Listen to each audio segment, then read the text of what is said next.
2025년 6월 25일 하나님 주신 메시지입니다. 시편 37편 21절. 악인은 꾸고 갚지 아니하나 의인은 은혜를 베풀고 주는도다. 오늘 기도 가운데 저는 가정 형편이 어려워 힘들게 살아가는 한 남학생을 보았습니다. 그래서 제가 그 아이를 돕기 위해 찾았고 함께 아이 집으로 향하며 대화를 나누었는데, 아이가 내게 하는 말이 조금만 더 공부하면 서울대에 입학할 수 있을 것 같은데 형편이 어려워 힘들다 했습니다. 그래서 제가 이 아이가 거짓말을 하는 것인지 아니면 정말로 공부에 소질이 있는지 궁금하여 더 많은 이야기를 나누고자 가던 길에 공원이 있기에 공원 벤치에 앉았습니다. 그런데 그 공원에는 또래로 보이는 여학생들이 3명 있었는데, 이 남학생이 그 여학생 중에 하나를 보고 마음에 들어하고는 어떻게든 말을 걸어보고 연락처를 받아보려 했습니다. 그런데 여학생도 남학생이 마음에 들었는지 대화를 나누고 연락처도 주려 했는데, 이때 여학생 엄마가 찾아오더니 데려가려 했습니다. 그러자 이 남학생이 나와 함께 있었음에도 그 여학생을 따라가려 하기에 이 아이가 내게 거짓말했음을 알 수 있었습니다. 그러함에도 저는 그 아이를 돕고자 함께 집으로 향했는데, 그렇게 집에 도착해 보니 몹시 가난하게 살아가는 모습이었고, 그 남학생의 형으로 보이는 청년이 보이기에 형은 무엇을 하는지 물었습니다. 그러자 그 청년이 내게 이르기를 자신은 태권도 관장이며 태권도를 운영하고 있다고 했습니다. 그래서 내가 이렇게 어려운 형편에 도장을 운영한다는 말을 믿지 못해 그럼 그곳에 가보자 하고 아이들과 함께 도장으로 향했습니다. 그래서 어느 건물 꼭대기에 도착했는데, 그곳은 태권도 도장이 아니었고 쓰레기장과 같았습니다.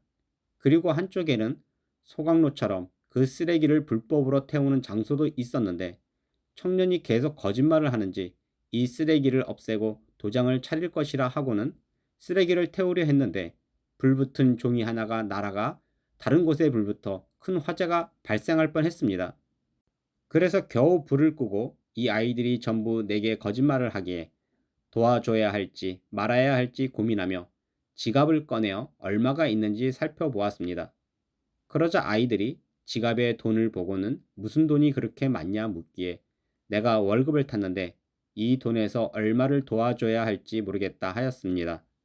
그리고 잠시 내가 한눈을 판 사이에 그 청년이 지갑에 손을 대고 돈을 훔쳤기에 내가 이런 상황에서도 아이들을 도와야 하나 하고 고민하고는 그 부모님들이 궁금하여 부모는 무엇을 하는지 물었습니다. 그러자 어머니는 집을 나가버렸고 아버지만 일하고 있다 해서 내가 아버지가 있는 곳에 가보자 했습니다. 그리고 그 길에서 청년에게 이것저것 물었는데, 이 청년이 처음에는 존댓말을 하다가 점점 반말처럼 말하고는 내가 반말하는 것을 조심하라 알려주었음에도 문제의식을 느끼지 않고 계속 반말을 하기에 몹시 기분이 상했습니다. 그러함에도 아버지를 뵙고 이야기를 나누고 싶어 도착했는데, 황당하게도 아이들 아버지는 길에서 술을 마시고 노숙을 하며 구걸을 하는 것이었습니다. 그래서 내가 아이들 아버지와 길에서 이야기를 나누며 내가 아이들이 불쌍해서 도우려고 찾아왔는데, 아이들이 전부 거짓말만 하며 심지어 돈을 훔치고 거기에 내게 반말까지 하므로 돕지 못하겠다 하고는 돌아서려 했습니다. 그런데 이 아버지가 술에 취해 몹시 기분 나빠하고는 아이들에게 이르기를 우리가 여기서 더 이상 살지 말고 죽자 하고는 아이들과 함께 차도로 뛰어드는 것이었습니다. 그래서 저는 끔찍한 장면을 목격했는데, 그들이 모두 큰 차에 치여 그 자리에서 죽었고 뒤따르던 차까지 덮쳐 살릴 방법이 없었습니다. 그래서 제가 이처럼 끔찍한 장면을 보고 내가 그들을 도우려다가 결국 그들을 죽였다는 생각에 괴로워하며 괜한 짓을 했다 여겼습니다. 그리고 저도 이제 집으로 돌아가야겠다 생각하고 집으로 가려는데, 지갑에 돈을 모두 아이에게 도둑 맞았기에 돈이 없어 집까지 걸어가려는 모습이었습니다. 그런데 집으로 가는 길에 내 옷이 하나씩 벗겨지고 없어지더니 나중에는 알몸이 되는 것이었습니다.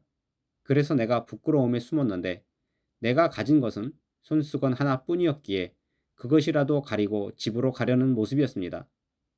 오늘 기도 가운데 하나님께서 이러한 장면을 보여주심은 어제 집을 구경하러 오시겠다는 분이 계셔서 제가 하나님께 기도하며 혹시라도 집이 팔리면 하나님께서 앞으로 경제 대공황이 온다 했으니 빚이 있는 집사님을 돕고 나머지는 모두 기부를 해야겠다 마음을 먹었습니다.